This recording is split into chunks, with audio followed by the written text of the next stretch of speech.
Поштована колешке, ви благодарам за репликата. Стварно беше коректна, меѓутоа мораме да расчистиме некои работи.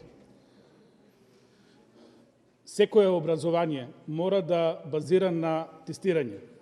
Тоа го виделе и паметните луѓе, тоа го прави и Европа и целиот западен развиен свет. Не сте во функција да ги споредите работите ако немате тестирање. Не е секоја петка иста петка. Некоја може да биде поклонена, некоја заслужена. Мораме да правиме разлика, мораме да најдеме модел како ќе ја разликуваме петката од петка. Ние на тоа прашање немаме одговор.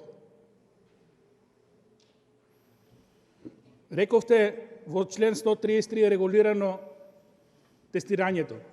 Таман работа држава ако нема собствени пари за да тестира.